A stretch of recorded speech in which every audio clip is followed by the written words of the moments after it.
Shri Swaminarayan school Ramwadi ધરમપુરમાં આજે પ્રથમ દિવસે બાલવાટિકાના વિદ્યાર્થીઓનો શાળા પ્રવેશોત્સવ બહોળી સંખ્યામાં બાલવાટિકાના વિદ્યાર્થીઓ પહેલા ધોરણમાં પ્રવેશ મેળવ્યો।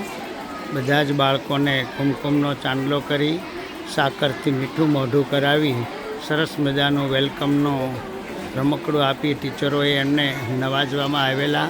પ્રસંગે અમારી શાળાના આચાર્ય વિદિશાબેન, હેતલબેન, મહેશ સર સાથે બધા જ ટીચરોએ વિદ્યાર્થીઓને ખૂબ નવાજી રૂડા આશીર્વાદ આપવામાં આવ્યા। એની આ યાદગાર તસવીરો વિદ્યાર્થીઓને સ્વામીજી તરફથી ખૂબ ભાવ પ્રેમથી રૂડા આશીર્વાદ કે આ વિદ્યાર્થીઓ ભણી ગણીને આગળ વધે, દરેક માતા પિતાની ઈચ્છા અને અપેક્ષાઓને પૂર્ણ કરે એવી શુભકામના સાથે જૂન મહિનાની 8 તારીખનો આ પહેલો શાળા પ્રવેશ ઉત્સવ એ બદલ ખૂબ ખૂબ અભિનંદન ને અભિનંદન।